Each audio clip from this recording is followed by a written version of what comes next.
Souvent, lorsque nous étudions ou alors nous apprenons que nous pouvons tout faire avec Christ, nous nous demandons pourquoi nous ne pouvions pas faire quelque chose.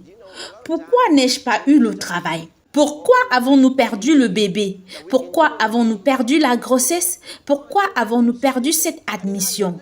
Je pensais pourtant avoir eu cette admission à cette école. Pourquoi avons-nous perdu ceci? Pourquoi avons-nous perdu la maison? Pourquoi avons-nous perdu la voiture? Pourquoi ne pouvions-nous pas le faire? Bien, nous avons prié pour cet homme et il est quand même mort. Pourquoi est-il mort? Nous avons tout essayé. C'est le genre de situation dans laquelle les disciples se sont trouvés ce jour-là. Et ils sont venus voir Jésus et ils ont dit, Maître, pourquoi ne pouvions-nous pas chasser le diable? Parce qu'ils ont fait tout ce qu'ils ont vu Jésus faire. Sinon, ils ne l'auraient pas demandé. Ils pensaient avoir tout fait. Ils ont dit tout ce qu'il a dit lorsqu'il a chassé le diable. Et puis, quand il est venu et a chassé le démon, ils se sont demandé, mais c'est exactement ce que nous avons fait. Alors, pourquoi n'avons-nous pas pu le chasser? Ne pouvions-nous pas le chasser? Jésus n'a pas fait grand-chose de différent de ce qu'ils ont fait quand il est venu. Sinon, ils auraient dit, oh maître, nous voyons maintenant ce que nous n'avons pas pu faire. Mais ils l'ont regardé. Quand il a fini, ils ont dit, mais nous avons fait la même chose. Pourquoi n'avons-nous pas pu le chasser? Alléluia. Bien, Jésus a fait quelque chose qu'ils n'ont pas vu. Et vous savez, souvent, c'est quelque chose que nous ne voyons pas parce que nous avons beaucoup de suppositions dans nos vies et parfois, nous regardons d'une manière myope. Bien, voyons ce qu'il dit dans Matthieu chapitre 17, verset 20. Il dit, c'est à cause de votre propre incrédulité. Avez-vous vu cela? En d'autres termes, tout est possible. Si ça n'a pas marché, cela signifie que ce n'était pas un moment de foi. Parce que la foi marche toujours. Si vous avez la foi comme un grain de sénévé, vous diriez à ce sycomore, déracine-toi et plante-toi dans la mer, et il vous obéirait. Ne revenez pas en disant que vous l'avez fait et ça n'a pas marché. Quand vous dites cela, vous dites à Jésus, Maître, vous n'avez pas tout à fait raison. J'en sais mieux. J'ai dit ce que vous avez dit et ça n'a pas marché. Vous dites à Jésus qu'il ment. Jésus n'a pas dit, lorsque vous dites à cette montagne, ôte-toi de là, vous restez là à la regarder et vous la voyez partir. Il a dit, quand vous lui dites de partir, elle est partie. Vous devez agir comme si elle était partie. Vous devez parler comme si elle était partie. Si vous avez la foi comme un grain de sénévé, tu diras à ce cancer de disparaître de ton corps. Disparaît de mon corps. Jésus n'a jamais menti à personne. Il n'a jamais exagéré dans ses paroles. Quand il parlait, c'était la réalité, la vérité absolue. Il a dit, je suis le chemin, la vérité et la vie. Si vous avez la foi comme un grain de sénévé, vous savez, il ne parle pas d'avoir une grande foi. La foi n'est pas donnée en grande quantité. Elle est donnée en une toute petite quantité. C'est une petite graine. Si vous êtes né de nouveau et que vous avez la foi, la Bible dit qu'il a donné à chacun d'entre nous dans le corps du Christ la mesure de la foi. La même mesure pour tout le monde. Et ensuite, vous faites grandir votre foi. Alléluia. C'est votre responsabilité. C'est ta responsabilité. Tu dois faire grandir ta foi. Dieu vous a tout donné. Avez-vous vu une graine d'orange qui a une tige? Vous n'avez jamais vu une graine d'orange avec une tige. Mais vous savez, cette petite graine d'orange en elle a les potentialités pour produire les racines, la tige, les branches avec les feuilles sur elle. C'est comme ça que vous êtes. La Bible dit que tout ce dont tu as besoin pour la vie et la piété t'a été donné. J'ai découvert dans la parole de Dieu que je pourrais être n'importe quoi dans ce monde. Je pourrais aller n'importe où. Alors, ton problème n'est pas l'ambassade. Ton problème n'est pas la nation d'où tu viens. Personne n'est ton problème. Tu es ton propre problème. Regardons cela une fois de plus. Il a dit, si tu as la foi comme un grain de sénévé, vous voyez toutes ces prières que vous faites. Oh Dieu, éloigne de moi cette chose. Oh Dieu, éloigne de moi cette chose. Oh Dieu, éloigne de moi ceci, cela. Tu perds ton temps. J'en ai vu qui pleuraient comme ça et rien n'a changé. S'il te plaît, oh Dieu, délivre-moi, éloigne-moi de ceci, éloigne-moi de cela. Jésus a dit, ne priez pas comme les païens. qui pensent qu'ils seront entendus après avoir beaucoup parlé. C'est comme ça que les prophètes de Baal prient. Voyez-vous, Dieu ne vous entend pas parce que vous avez dit beaucoup de choses. Il dit, si vous avez la foi, vous pouvez dire à cette montagne, parlez au problème, ne parlez pas du problème. Arrête de parler de ta douleur. Arrête de parler de ton manque de travail ou d'argent. Arrête de parler du problème de ta femme. Arrête de parler de tous les problèmes que tu as dans ton corps. Arrête de parler de la grippe. Parle au problème. Dieu a dit à Ézéchiel, fils de l'homme, ces os pourront-ils revivre? Et Ézéchiel a dit, Seigneur éternel, tu le sais. Il a dit, très bien, faisons quelque chose. Et il me dit, fils de l'homme, prophétise sur ces eaux. Dis, ossements desséchés, écoutez la parole de Dieu. Dieu nous fait toujours comprendre qu'il n'est pas le problème. Il est avec nous. Il a dit à Moïse, maintenant étends ta main sur l'eau et divise-la. Il n'a pas dit, étends ta main sur l'eau et prie-moi et je diviserai la mer rouge. Il a dit à Moïse, je veux que tu étendes ta main sur la mer rouge et que tu la divises. Vas-y et fais-le. Une autre fois, quand ils ont eu soif, il a dit à Moïse, dis au rocher de te donner de l'eau. Il a dit, dis au rocher de te donner de l'eau. Il pleurait, oh Dieu, nous n'avons pas d'eau, le peuple meurt de faim. Dieu a dit à Moïse, dis au rocher de te donner de l'eau. Maintenant, il a dit à Ézéchiel de parler aux ossements.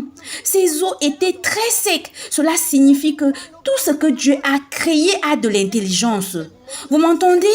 Tout dans ce monde a de l'intelligence. Le rocher a de l'intelligence, vous m'entendez? Moïse l'a prouvé. Les ossements ont de l'intelligence. Jésus a parlé à un arbre. L'arbre a de l'intelligence. Mon frère, votre corps a de l'intelligence. Parlez-lui. Vous savez, à beaucoup d'endroits, ils ont toujours besoin de conseils et d'aide parce qu'ils n'écoutent pas la parole de Dieu. Ils ont toujours besoin de conseils dans tel domaine de leur vie ou dans l'autre domaine de leur vie. Si vous recevez la parole de Dieu et agissez en conséquence, vous n'avez aucun problème. Laissez-moi vous dire ceci. Vous ne pouvez porter quelqu'un sur votre foi que pour un moment. Si votre mariage est brisé par le diable, au lieu de vous quereller avec votre femme ou de vous fâcher de votre mari, rentrez à la maison et dites au diable, dehors. C'est mal de dire je veux vraiment rester dans ce mariage, mais mon mari ne peut pas m'accepter et ma femme ne peut non plus. Si vous êtes tous les deux chrétiens, c'est que quelque chose ne va pas avec vous deux. Nous ne devons pas être victimes. Il a dit que vous direz à cette montagne. Il n'a pas dit tu combattras cette montagne. Il a dit si tu as la foi. La vie et la mort sont au pouvoir de la langue. Proverbe chapitre 18 verset 21. Mon frère, que tu vives ou que tu meurs, c'est dans ta bouche. Oh, cette maladie va me tuer. Si tu l'acceptes, elle va vraiment te tuer.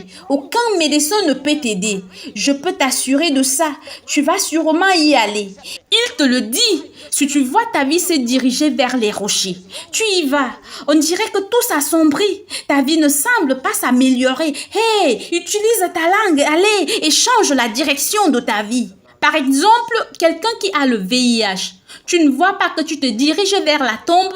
Tu es en train de partir et tu peux voir qu'à l'allure où tu vas, ils vont bientôt porter ton cercueil.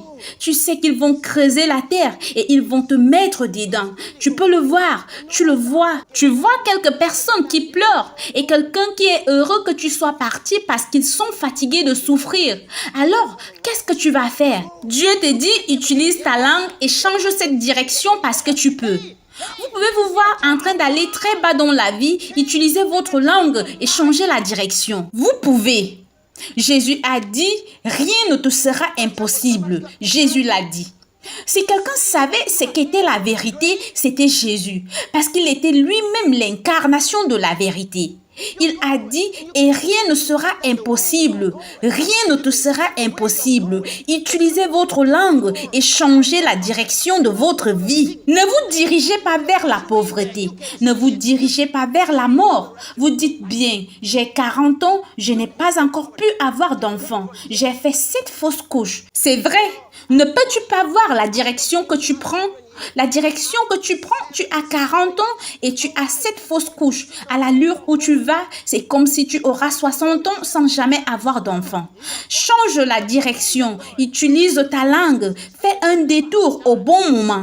Arrêtez de dire que personne ne sait de quoi demain sera fait. Arrêtez de dire que tout ce qui sera, sera. Arrêtez de dire ça parce que ce n'est pas vrai. Jésus a dit, si vous avez la foi, vous direz à cette montagne, ce blocage que tu as dans ta trompe de Fallope, ôte-toi de là. Tu pourras le lui dire, oh gloire à Dieu. Ce mal qu'ils ont trouvé dans ton sang, tu lui diras, dehors. Votre vie est entre vos mains. Votre succès est entre vos mains. Dieu a fait de vous un vainqueur. Vous voyez, vous devez comprendre ceci. C'est très important. C'est très important. Certaines personnes se sont placées d'un côté de la rue. Tout va bien pour eux. Ils disent, je remercie Dieu, je n'ai plus de maladie dans ma vie. Gloire à Dieu pour vous. Je ne suis plus fauché, je ne suis plus endetté. Gloire à Dieu pour vous. Je ne souffre plus, je n'ai plus de dette, je ne souffre plus, je n'ai plus de problème. Gloire à Dieu pour vous. C'est merveilleux. Cette chose qui m'arrêtait ne m'arrête plus. Ce dont j'avais peur, je n'en ai plus peur. Gloire à Dieu pour vous. Oui, mais il vous a fait sortir pour vous faire entrer. Mais c'est là que beaucoup de chrétiens se sont arrêtés dans leur vie. Ils ont des témoignages du genre « Je ne suis plus malade, il y a 10 ans j'ai été malade, mais es-tu vraiment en bonne santé ?» Ok, je ne suis plus endetté. D'accord, ce n'est pas assez d'être à zéro. Dieu merci de t'avoir fait passer à moins. Maintenant, tu es à zéro, ce n'est pas suffisant. Tu dois entrer dans le plus. C'est ce que je veux dire. Tu ne connais pas la gloire de Dieu. Tu es en bonne santé parce que tu ne dois rien à personne. Alors, qu'en est-il du plus? Prenons l'exemple de 2 étudiants. Il y a un étudiant qui prie à l'école. Les examens arrivent. Oh mon Dieu, je ne veux pas échouer. Je ne veux pas être nul. Il lit donc, il ne devrait pas échouer. Maintenant, il y a un autre gars. Lui, il ne peut pas penser à l'échec. Il n'a pas de problème avec l'échec. Il pense juste à avoir une mention très bien. L'autre, quand il a une mention assez bien, il est surpris. Ou alors, s'il a un 10 passable, il dira à tout le monde, « Je pensais que j'allais échouer, gloire à Dieu. » Pendant ce temps, il y a un gars qui est en colère parce qu'il a eu la mention bien. Il dit, j'espérais avoir la mention très bien. J'ai dit très bien. Vous comprenez cela? D'un côté, il y a quelqu'un qui est en colère parce qu'il a eu la mention bien. Et d'un autre côté, quelqu'un est en train de célébrer passable. Mon frère, peu importe l'âge que tu as à l'école ou dans la vie réelle, si tu as une mention assez bien, c'est pas bon. La mention très bien est réelle. Elle est réelle dans la vie. Dites à quelqu'un, tu peux vivre dans le surplus. Oui, ne t'en sors pas à peine. Ne t'en sors pas tout simplement à la fin du mois. Tu as presque fini de gagner de l'argent et tu remercies Jésus. Certains d'entre vous êtes toujours derrière. Vous avez pris de l'argent de l'avance de votre bureau pour le mois prochain et d'autres mois. Vous avez collecté de l'argent en avance. Maintenant, vous remboursez et remboursez. Et la façon dont les choses se passent ne semble pas vous permettre de rembourser. Et vous pensez que si je pouvais échapper à ce travail, si je pouvais quitter ce pays, je ne reviendrai plus jamais. Parce que vous savez combien vous devez. Puis-je vous dire quelque chose? Si vous allez en Amérique, vous serez toujours endetté. Pourquoi? Ce qui vous a mis en dette en premier lieu vous y mettra encore. Vous dites non, non, non, j'ai appris ma leçon. Tu n'en as pas fait parce que ta leçon n'est pas que tu n'as pas été suffisamment intelligent. C'est ta langue qui t'a mis là. Si tu avais su, mon Dieu pourvoira à tous mes besoins selon sa richesse, avec gloire en Jésus. Selon sa richesse, non selon l'économie, par le Christ Jésus. Avez-vous jamais lu ceci dans la Bible? Allons-y dans 1 Jean chapitre 4 verset 4. Vous tous petits enfants, vous êtes de Dieu et vous les avez vaincus parce que celui qui est en vous est plus grand que celui qui est dans le monde. Qu'est-ce que ça veut dire vous êtes de Dieu? La version grecque dit vous êtes originaire de Dieu. Vous êtes de Dieu, petits enfants, et vous les avez vaincus. Vous n'essayez pas de les vaincre. Alléluia. Ça devrait être votre méditation. Si vous méditez sur la parole de Dieu, 1 Jean chapitre 4, à partir du verset 3, il dit « Et tout esprit qui ne confesse pas Jésus-Christ venu en chair n'est pas de Dieu. C'est celui de l'Antéchrist dont vous avez appris la venue et qui maintenant est déjà dans le monde. Maintenant, il ne parle pas du fils de la perdition qui vient et qui serait aussi connu comme Antéchrist, mais il parle de l'esprit de l'Antéchrist qui est déjà dans le monde. L'esprit de l'Antéchrist qui travaille contre les enfants de Dieu. Il combat tout ce qui est divin et chrétien. Comme dans votre travail, votre lieu de travail, il combat tout ce qui est pieux. Il combat simplement les choses de l'Esprit de Dieu. Il dit que ces esprits, avez-vous déjà entendu qu'ils devaient venir? Il dit qu'ils sont déjà dans le monde. Il est déjà dans le monde. Il travaille maintenant dans le monde. Mais regardez au verset 4. Il dit, vous êtes de Dieu. Cela veut dire que vous êtes du côté de Dieu. L'interprétation originale grecque dit que vous êtes originaire de Dieu. Vous êtes sa reproduction. Alléluia. Petits enfants, vous êtes de Dieu et vous les avez vaincus. Vous les avez vaincus. Vous n'allez pas les vaincre, ne priez pas pour les vaincre. Vous les avez déjà vaincus. Vous savez ce que Jésus a dit? Ils sont du monde. Vous n'êtes pas de ce monde parce que je vous ai choisi du monde. Alors, il a dit quelque chose dans Jean chapitre 16, verset 33. Il dit, vous aurez des tribulations dans ce monde, mais prenez courage.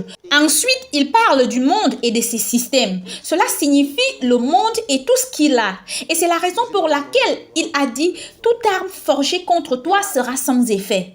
Vous les avez vaincus. Vous les avez vaincus. Vous les avez vaincus.